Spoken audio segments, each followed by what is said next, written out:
People always told me I was born old. I used to think they meant it as a compliment. Responsible, mature, level-headed. But as I got older, I realized it was just another way of saying I was the one expected to hold everything together. My name's Aaron. I'm 28 years old, and I've spent my entire life on the same horse ranch in northern Oklahoma. My parents started it back in the early 80s, nothing fancy, just 60 acres, a red barn that creaks in the wind, and too many animals to count. It's the kind of place where the mud never fully leaves your boots, and the chores don't wait for birthdays or bad weather. I started working when I was about 9, feeding the foals, cleaning stalls, helping with fence repairs. By 12, I was running hay bales through the fields like I was born to do it. By 14, I was up before dawn and asleep by 9, and that's if I didn't have homework. While other kids were dreaming about sports cars and weekend parties, I was squirreling away every dime I earned fixing gates and shoveling manure. I bought my first pickup, a beat-up silver Dodge with rust spots the size of dinner plates, when I was 16. Paid for it in cash. No one helped.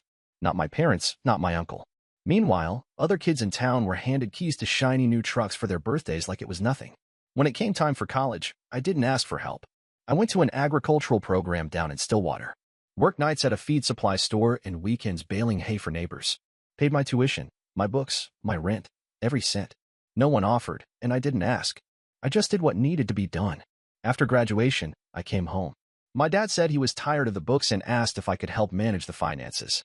I took it over and found out real quick they'd been using baling twine and prayer to keep the place afloat.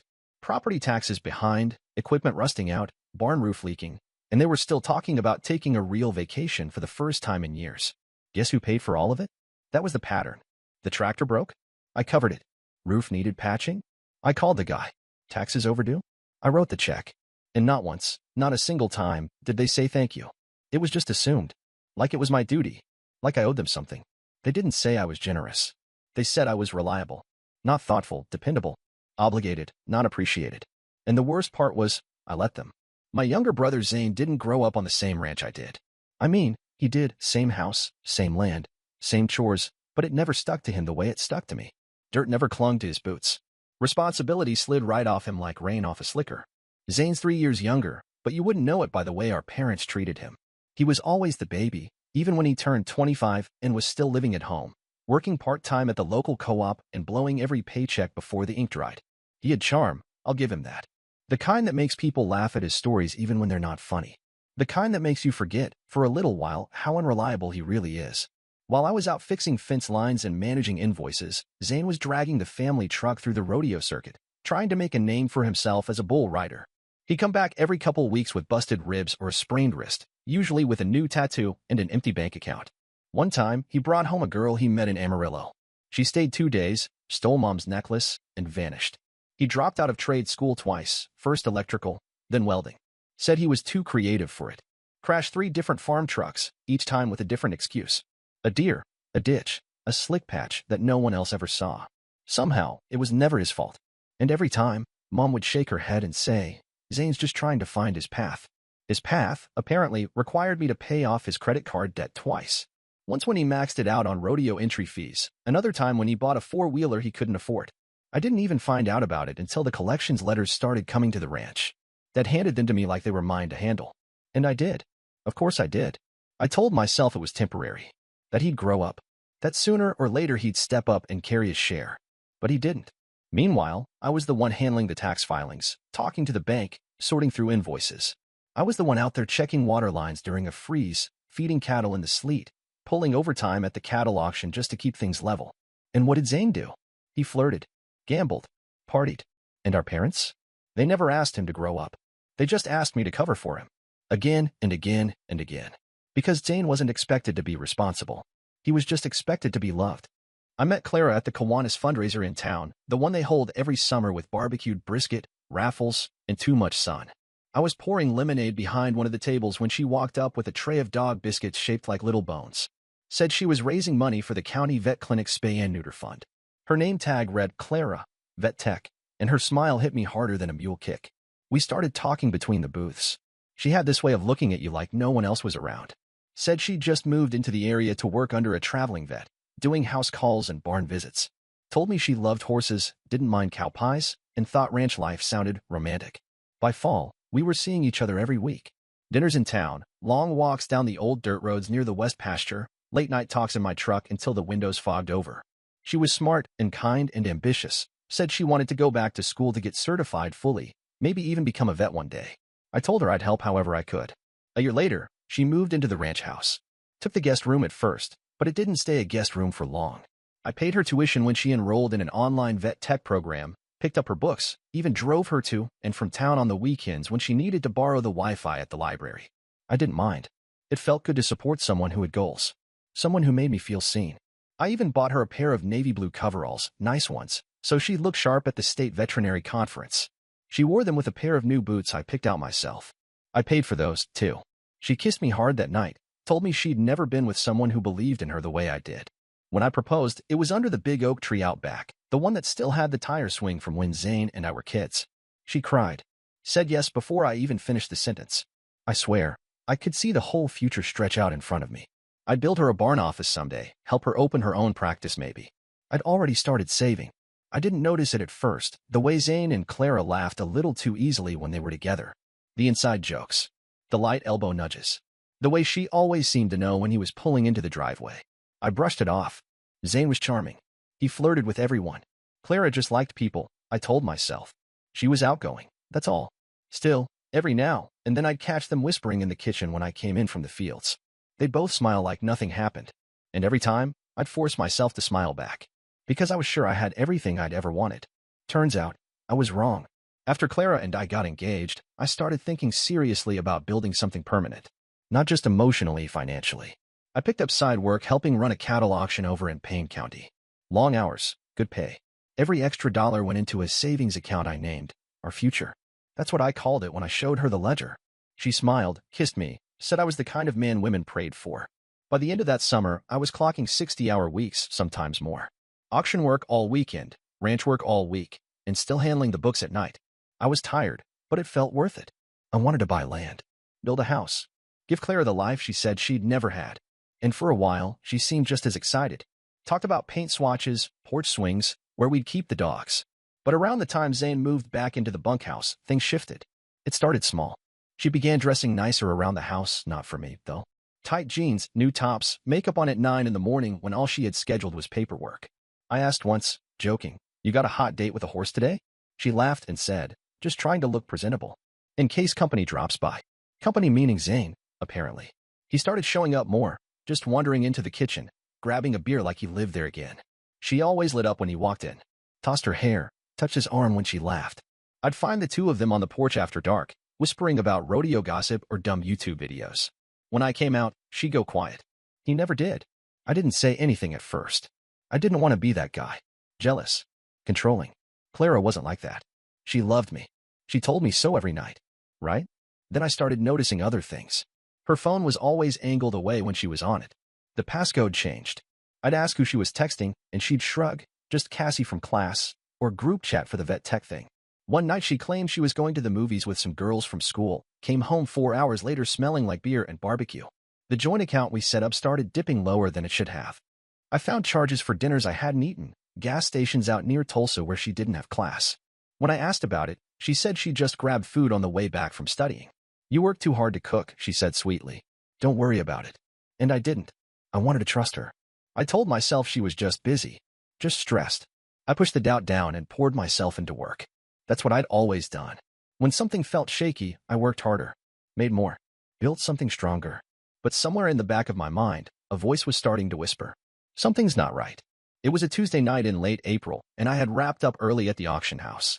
I figured I'd surprise Clara with takeout from that barbecue joint she liked over in Stillwater. Pulled into the driveway just after 8, headlights sweeping across the porch. Her car was there, so I figured she was home like she said she'd be. But the house was dark. I walked in calling her name, but no answer. Kitchen light off, no music, no TV. I checked the bedroom. Empty. No note, no message. She had told me that morning she was staying in to study for some certification test. I set the food down, stood in the hallway for a minute, staring at the front door. That whisper in my head, the one I kept burying, started rising up again, louder this time. I didn't sleep much that night. She came in around midnight, said she'd lost track of time. Her phone was already in her purse, silenced. The next morning, I walked past the kitchen table and noticed her tablet lit up with notifications. Clara always used her tablet for vet school stuff, but that morning, I don't know what made me look. Maybe it was the way she had left it unattended for once. Maybe it was instinct. One of the notifications was from Zane. Just his name and a line of text. Still thinking about last night. I stood there, frozen, staring at it. My hands moved before my brain did. I opened the thread. There they were, hundreds of messages.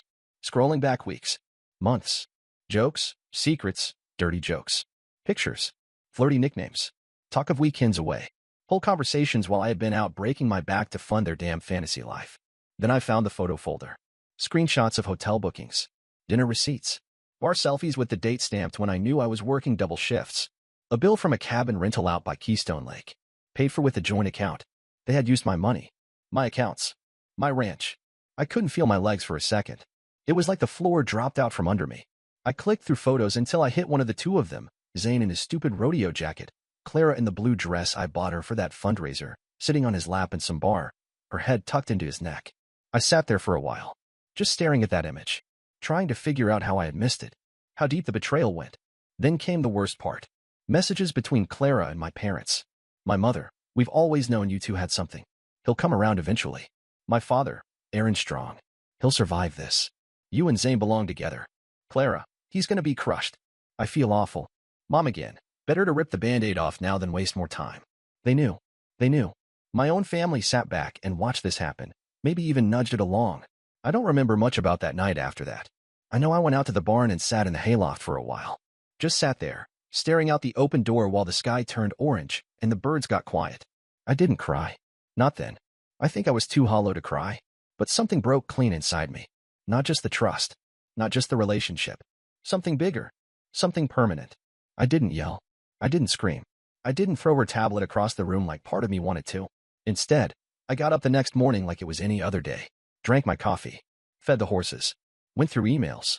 Then I got to work. First thing I did was pull every dollar out of our joint account.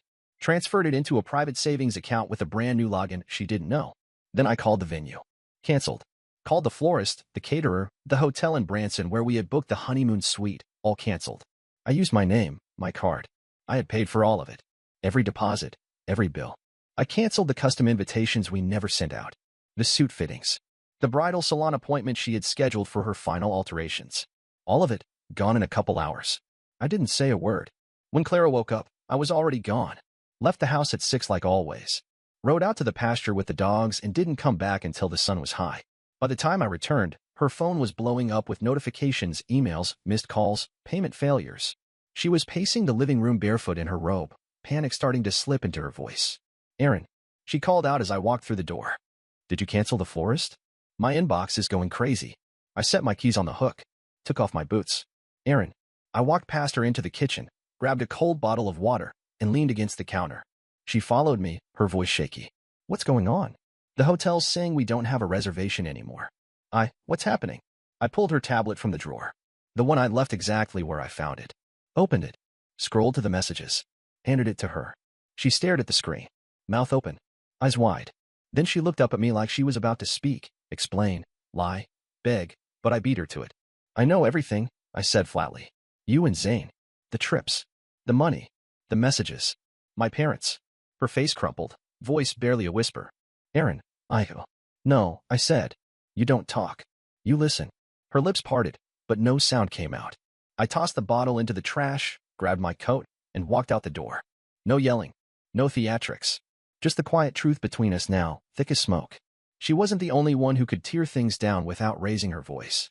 I could too. And this was only the beginning. I planned the dinner a week in advance. Told everyone I wanted to celebrate the engagement one last time. Just family. Mom jumped on it right away, said she'd cook roast and potatoes like old times. Dad offered to grill instead. Zane said he'd bring a bottle of bourbon he'd been saving. They had no idea. The main ranch house was spotless when I arrived that evening. Smelled like cornbread and smoked meat. The table was already set, wine glasses out, cloth napkins folded. Clara wasn't there. I had told her not to come. She'd moved out 2 days earlier, into her friend Cassie's place in town. We hadn't spoken since. I walked in with a thick manila folder under my arm. Sat it down on the dining room table before even saying hello. Mom noticed first. What's that? You'll see, I said, real calm. Let's sit. Everyone shuffled to their spots. Zane sat across from me, cocky as ever, nursing his drink. Dad carved the roast like it was any other night. I let them talk about the weather, about cattle prices, about a cousin's new baby. Then, when the plates were full and hands were halfway to mouths, I opened the folder. "This is why we're here," I said. The room went still. I pulled out the first few pages. Screenshots, texts, printed hotel confirmations, receipts. Then I turned to Zane. "Recognize these?" His face went red instantly. "What the hell is this?" "You and Clara," I said, spreading the pages across the table like a deck of cards. "For the past year.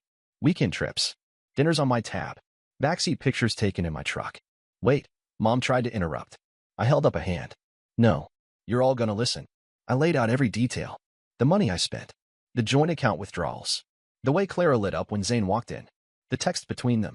The ones with Mom and Dad, too. Mom's face went pale. "Aaron, sweetheart." "Don't," I snapped. "You knew. You encouraged it." Dad tried to lean forward, arms spread like he was going to explain. "Son, you're not my son when you're plotting behind my back." Zane slammed his glass down. "You're overreacting." And that was it. I stood up, walked around the table, and hit him once, right in the nose. He stumbled back, hands to his face, blood pouring between his fingers. "Jesus." I didn't raise my voice. "That's all you're getting." I turned back to Mom and Dad. "Here's what's gonna happen. I'm cutting you off. No more taxes paid. No more repairs. No more checks in the mailbox." "Aaron, please," Mom said, eyes glistening. "I was never your son.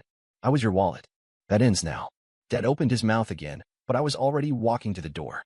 "You all bet on Zane. You backed the wrong horse." I grabbed my jacket off the hook, didn't even look back. I heard Zane yell something, some insult muffled by blood, but I kept walking. I didn't slam the door. I just shut it quiet and clean behind me. And for the first time in a long time, the air outside felt like mine. I moved out the next week. Not just from the ranch house, from the ranch. Period. I bought a small plot of land 20 miles north, past the old cotton mill ruins, where the hills start to roll and the neighbors mind their business. 27 acres of dry grass, scrub trees, and a rundown cabin that hadn't seen a coat of paint in 2 decades. It was perfect. The roof leaked in 2 spots. The plumbing groaned. The walls were stained with old smoke. But it was mine. No ghosts, no freeloaders, no voices behind my back.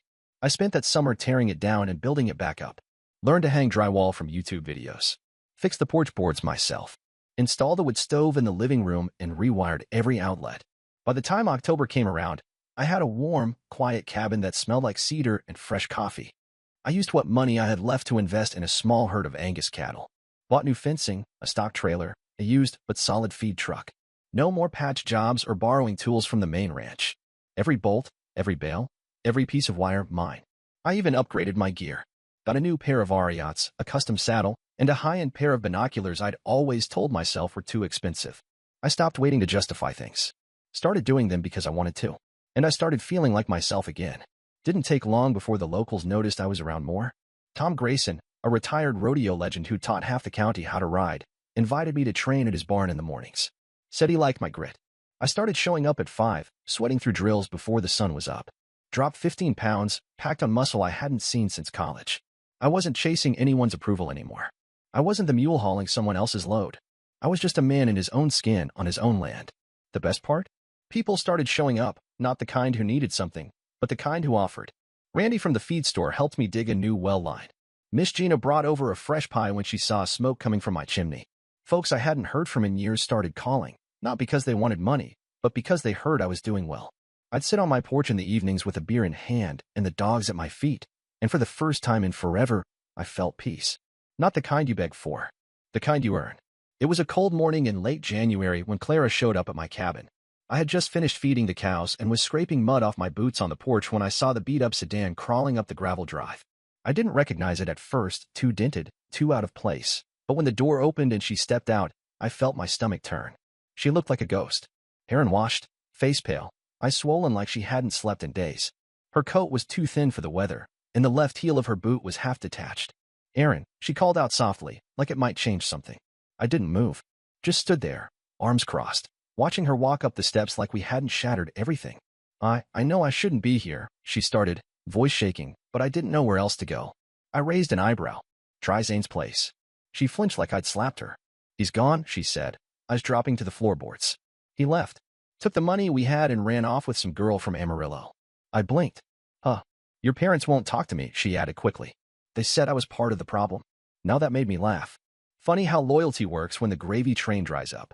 Tears welled in her eyes, but I didn't care. Not anymore. I made a mistake, she whispered. The biggest mistake of my life. No, I said calmly. You made hundreds of choices. Over and over again. Don't cheapen it by calling it a mistake. She stepped closer. Please, Aaron. I've got nowhere to go. I'm broke. I can't even make rent. I thought maybe we could talk. Try to fix things. I shook my head. There's nothing to fix. I was confused, she insisted. He was exciting. But he's not you. He's not steady. He's not. Don't. I cut her off. Don't start comparing us like I'm supposed to feel flattered. Like I want some contest by default. Her lips quivered. You don't know how sorry I am. I don't care, I said, stepping past her. You had your shot. That's when she grabbed my arm. Aaron, please. The ranch hand I'd hired, Mason, came jogging up from the barn. Everything okay here? I didn't answer. Just nodded toward her. She was just leaving. Mason didn't hesitate. Ma'am, I'll walk you back to your car. Clara looked at me like she couldn't believe I was serious. Like she thought a few tears and a sad story could undo everything. But I didn't say another word. I went back inside, shut the door, and left her standing there in the cold. I used to dream about her coming back, begging like this. Thought it'd give me closure. Turns out, I didn't need it. I already had peace. And nothing she said could touch that. It had been 4 quiet months. No calls. No drama. Just work, early mornings, and the slow satisfaction of building something real from scratch. I had almost convinced myself the past was behind me. Then, on a rainy Thursday, I got a message from my mom. Can we talk? It's important. I didn't answer. The next day, there was a voicemail from my dad. He sounded older, worn down. Son, I know things haven't been good between us, but we really need your help. Please, meet us in town. Just hear us out. Against my better judgment, I agreed. Curiosity more than anything. I told them I'd meet them at the cafe near the old courthouse. Neutral ground. They were already there when I walked in, sitting at the back booth, clutching steaming mugs like lifelines. My dad's hair had gone grayer, his jacket too big for his frame. Mom looked tired, not just physically, but like someone whose world had started collapsing piece by piece. I didn't sit. What's this about? I asked. They exchanged a look. My dad spoke first. We're in trouble, he said. Serious trouble? I didn't blink. Define trouble. The house is in foreclosure, my mom said. We're 3 months behind. Credit cards are maxed out. Zane, he talked us into investing in the startup deal. Said it was a sure thing. I let out a breath through my nose. Of course he did. We gave him everything we had left, Dad continued. Second mortgage, retirement fund, even borrowed from a few folks in town. Then he vanished. I just stared at them. We need $80,000, Mom whispered. To keep the house, pay the back debt, and survive.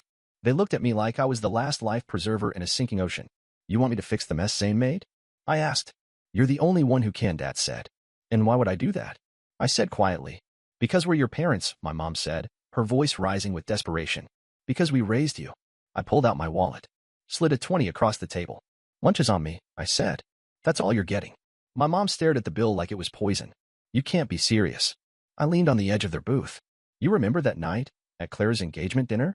When I laid out all the proof, and you sat there in silence while your golden boy lied through his teeth. My dad opened his mouth. I cut him off. You remember laughing behind my back? Letting him take what was mine, because he was the fun one. The charming one. The one who didn't work a damn day in his life but still got your unconditional love. Mom's eyes filled. Aaron, we made mistakes. No, I said. You made choices. You backed Zane every time. You let him bleed me dry while calling it family. She sniffled. But we're sorry now. It's too late for sorry. My dad leaned forward, jaw tight. You really gonna let us lose everything? I didn't let you do anything, I said. You bet on the wrong son. And now you're out of chips. I turned to walk away. Don't you dare walk out that door, Mom shouted. After everything we've done for you. I stopped, turned back. You didn't raise a fool, I said. You raised a man. And he's finally done being used. I walked out into the rain without looking back. They stayed in the booth. Alone. And I never went back.